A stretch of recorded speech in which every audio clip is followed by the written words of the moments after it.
Hello my dear students. मैं RP sir आपका आपके यूट्यूब चैनल यश गुरु में स्वागत करता हूं। और आज मैं आपको ग्रामर की बारीकियां बताते हुए ले चलता हूं प्रोनाउन की ओर। पिछली वीडियो में आपने नाउन को अच्छी प्रकार समझा, नाउन के जितने भी भाग थे सबको समझाया हो गया। आज हम बात करेंगे सिर्फ प्रोनाउन की। तो आइए देखते हैं प्रोनाउन क्या है।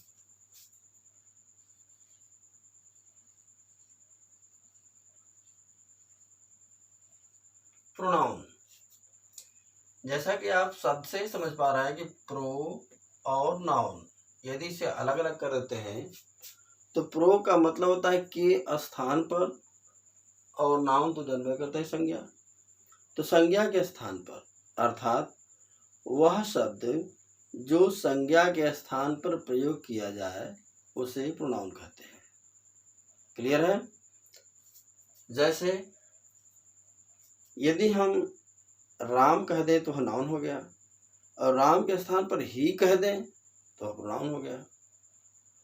तो किसी भी संज्ञा शब्द के स्थान पर जिस शब्द का हम लोग प्रयोग करते हैं वही प्रोनाउन कहलाता है। प्रोनाउन के अलग अलग भाग हैं, तो हम लोग धीरे धीरे सभी भागों की बातें करेंगे। हम पहला बात करते हैं इसके पर्सनल प्रोनाउन की।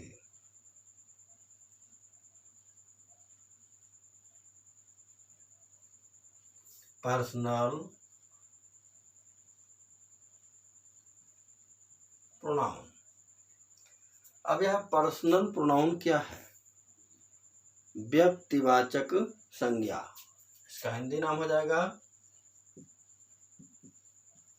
व्यक्तिवाचक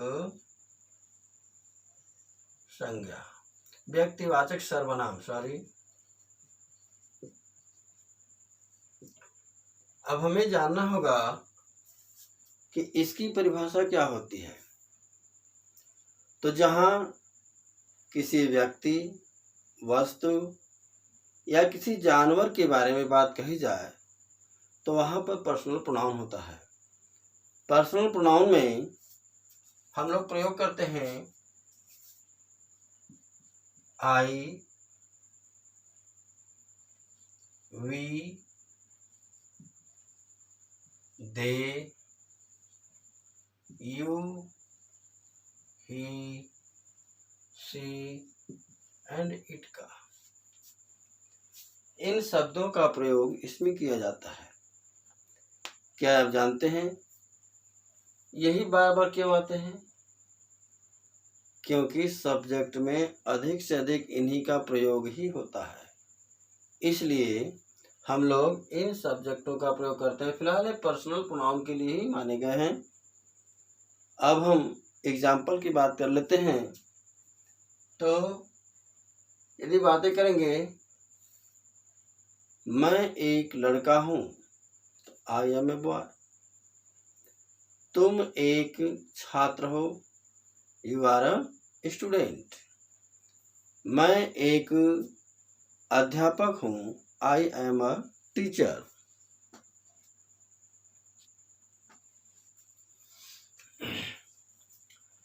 इसके बाद हम देखेंगे फर्स्ट पर्सन में।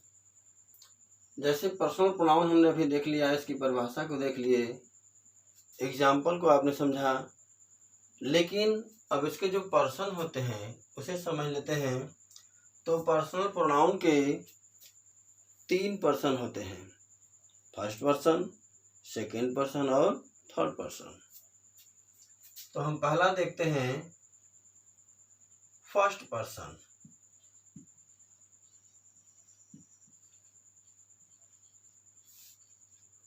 फर्स्ट पर्सन में क्या क्या आता है भाई? आई, वी। आई हमारा सिंगुलर है और वी प्लूरल है।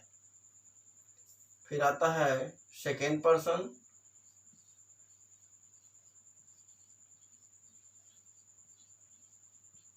इसके अंतर्गत आता है यू। यह सिंगुलर भी होता है और प्लूरल भी होता है। और नंबर 3 है थर्ड पर्सन,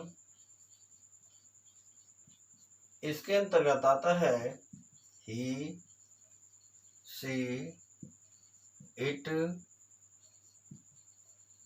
दे।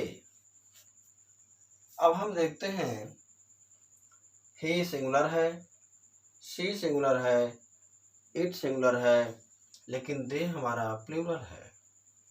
अगर हम इसके जेंडर की भी बात कर लें तो ये दोनों कॉमन जेंडर होंगे, ये भी कॉमन जेंडर होगा, ये मैस्कुलिन जेंडर होगा, ये फेमिनिन जेंडर होगा, ये न्यूट्रल जेंडर होगा, और ये भी कॉमन जेंडर होगा।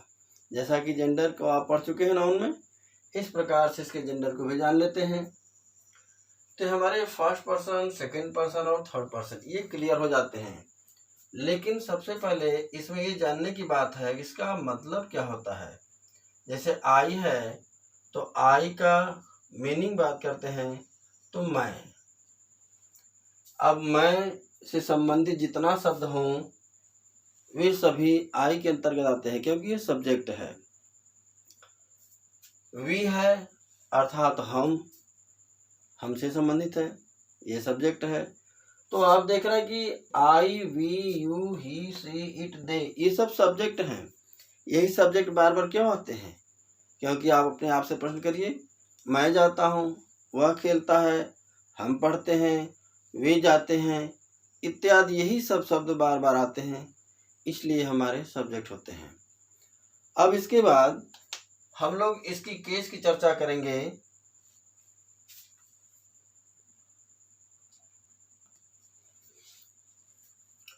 देखिए इसे कहते हैं फंक्शन ऑफ केस। केस को हम किस प्रकार से डिफाइन करते हैं जरा इसे देख लीजिए। पहला हो जाएगा हमारा सब्जेक्टिव केस, फिर हो जाएगा ऑब्जेक्टिव केस, फिर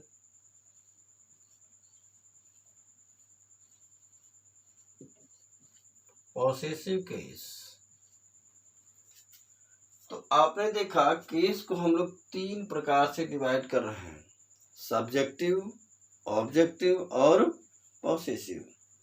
तो सब्जेक्टिव में हमारे क्या के सब्जेक्ट आते हैं इसको देख लिया जाए। I, we, you, he, she, it, they ये हमारे सब्जेक्ट हैं। सब्जेक्टिव केस में आते हैं, जैसे अगर कह दिया जाए कि मैं एक लड़का हूं, मैं एक लड़का हूं, तो अब मैं जहां भी दिखाई दिया तुरंत समझेंगे इसकी मीनिंग आई होती है। तो आई एम अ बॉय, किस पर बल पड़ा है? मैं, मुझ पर बल पड़ा है, अर्थात यह सब्जेक्ट है, ये सब्जेक्टिव केस के अंतर्गत आता है। अब हम लोग इसको हम ऑब्जेक्टिव में जरा चेंज करके देखते हैं। तो आई का ऑब्जेक्टिव क्या हो जाएगा? मी। पॉसेसिव का होता है माई और माइन। वी का अस, यहाँ पॉसेसिव में आवर, आवर्स। यू जो है ऑब्जेक्टिव में भी यू रहता है एंड पॉसेसिव में योर, योर्स। ही का objective case him and possessive case his. She का ऑब्जेक्टिव हो जाएगा हर और पॉसेसिव हर, हर्स। इट का ऑब्जेक्टिव केस इट ही रहता है और पॉसेसिव इट्स। दे का ऑब्जेक्टिव हो जाएगा देम और पॉसेसिव हो जाएगा देयर, देयर्स। तो इस प्रकार से आपने देखा कि किस प्रकार से हम लोग इसको डिवाइन कर सकते हैं, कैसे डिफाइन करते हैं, कैसे बढ़ देते हैं अलग अलग। ये सब्जेक्ट जो है आई का ऑब्जेक्ट हो जाता है मी और पॉसेसिव हो जाता है माई और माइन। वी का अस, आवर, आवर्स। यू का ऑब्जेक्ट हो जाएगा यू और पॉसेसिव योर, योर्स। ही का हिम और पॉसेसिव हो जाएगा हिज। सी का ऑब्जेक्टिव होता है हर और पॉसेसिव हर, हर्स। अब हम इट की बात करते हैं, जो निर्जीव है, तो इसका ऑब्जेक्टिव होता है इट और पॉसेसिव होता है इट्स। दे, इसका ऑब्जेक्टिव हो जाएगा देम और पॉसेसिव हो जाएगा देयर, देयर्स। तो इस प्रकार से हमने अभी तो बांटना सीखा, लेकिन इसका प्रयोग कहाँ और कैसे करते हैं, आइए इसको देखते हैं। ये आपको पता है किस जेंडर का है, कौन सा नंबर है, ये तो पहले ही बता चुका हूँ। तो आइए हम कुछ एग्जाम्पल लेकर देख लेते हैं। अगर हम उदाहरण की बात करते हैं,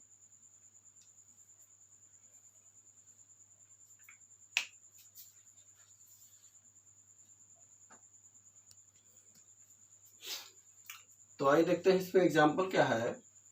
जैसे अभी हम सब्जेक्ट तो पकड़ना सीख गए हैं, कैसे ऑब्जेक्ट पढ़ते हैं। मान लीजिए हम उदाहरण दे रहे हैं आपको, मैं उसे बुलाता हूँ। अब इसमें हमें पकड़ना है सब्जेक्ट क्या है, ऑब्जेक्ट क्या है। तो जाहिर सी बात है, ये सब्जेक्ट हो गया और ये ऑब्जेक्ट है। उसे मतलब ही। अब ही का ऑब्जेक्ट क्या हो जाएगा, इस पे देख सकते हैं, यहाँ पर है हिम, तो बन जाएगा आई कॉल हिम। इस प्रकार से सब्जेक्ट से ऑब्जेक्ट बना। अगर हम इसे कह दें, मैं उन्हें बुलाता हूँ, तो हो जाएगा आई कॉल। अब उन्हें दे माने होता है, तब यहाँ इसका ऑब्जेक्टिव बन जाएगा देम। इस प्रकार से कितनी आसानी से पकड़ा जा सकता है। यदि कहा जाए दूसरा सब्जेक्ट लेते हैं, हम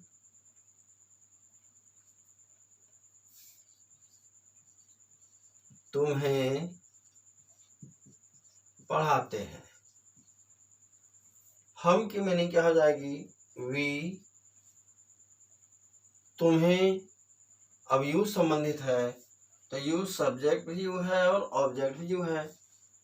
अब पढ़ाते हैं, टीच, ये ऑब्जेक्टिव बन जाएगा तो यू हो जाएगा, वी टीच यू। यदि हम कहें वह तुम्हें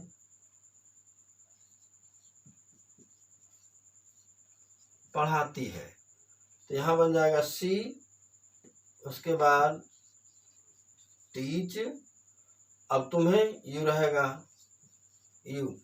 तो मतलब हम पहले सब्जेक्ट ध्यान देते हैं, सब्जेक्ट के बाद कौन ऑब्जेक्ट है और उसका ऑब्जेक्टिव केस क्या है, उसी को यहाँ पर देते हैं। बहुत सिंपल हो जाता है। इसके बाद हम बात करते हैं पॉसेसिव की। ऑब्जेक्टिव हमें उम्मीद है आपको समझ में आ गया होगा, लेकिन अब पॉसेसिव की बात कर लेते हैं, जो यहाँ पर दिया है माई और माइन। जैसे एक शब्द कहा जाए,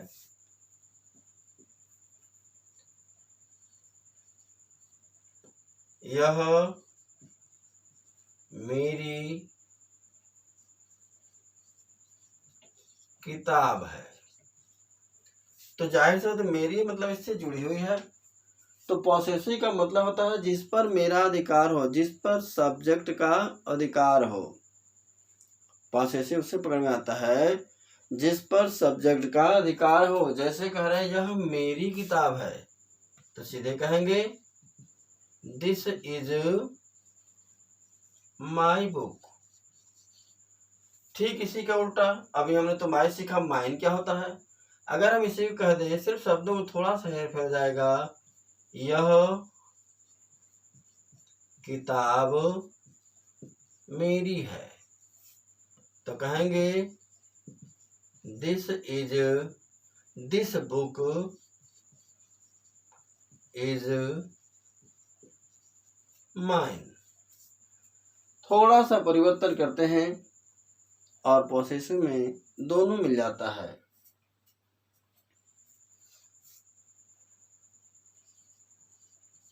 यह तुम्हारी कार है, तो बनेगा दिस इज। अब यहाँ तुम्हारी मतलब योर, यू है, यू का पोसेसिव अब देख रहे हैं your, this is your car. अगर योर्स कर दिया जाए तो इसी को अगर बदल दें तो यह कार तुम्हारी है, तो इसका बन जाएगा दिस कार इज योर्स। तो पॉसेसिव भी पकड़ना कितना आसान है। जिस पर हक जताया जाए, मालिकाना हक जताया जाए, उसी जगह पॉसेसिव केस का प्रयोग किया जाता है। तो अभी हम लोगों ने प्रोनाउन के सिर्फ परिभाषा को ध्यान दिया और पर्सनल प्रोनाउन को जाने। पर्सनल प्रोनाउन में हम लोग सब्जेक्ट, ऑब्जेक्ट और पॉसेसिव ये तीनों समझा, फर्स्ट पर्सन, सेकेंड पर्सन और थर्ड पर्सन समझा। यदि इसकी प्रैक्टिस बार बार की जाए तो पहले ही कंप्लीट हो जाए, और यही ग्रामर में प्रोनाउन की जान है। इसके बाद अन्य प्रोनाउन के जितने भी भाग हैं धीरे धीरे मैं आपको समझाऊंगा। क्योंकि यह वीडियो लंबी ना हो जाए इसलिए इसी पर इसको विराम देते हैं। तो मिलते हैं नए वीडियो में, तब तक के लिए धन्यवाद। जय हिंद।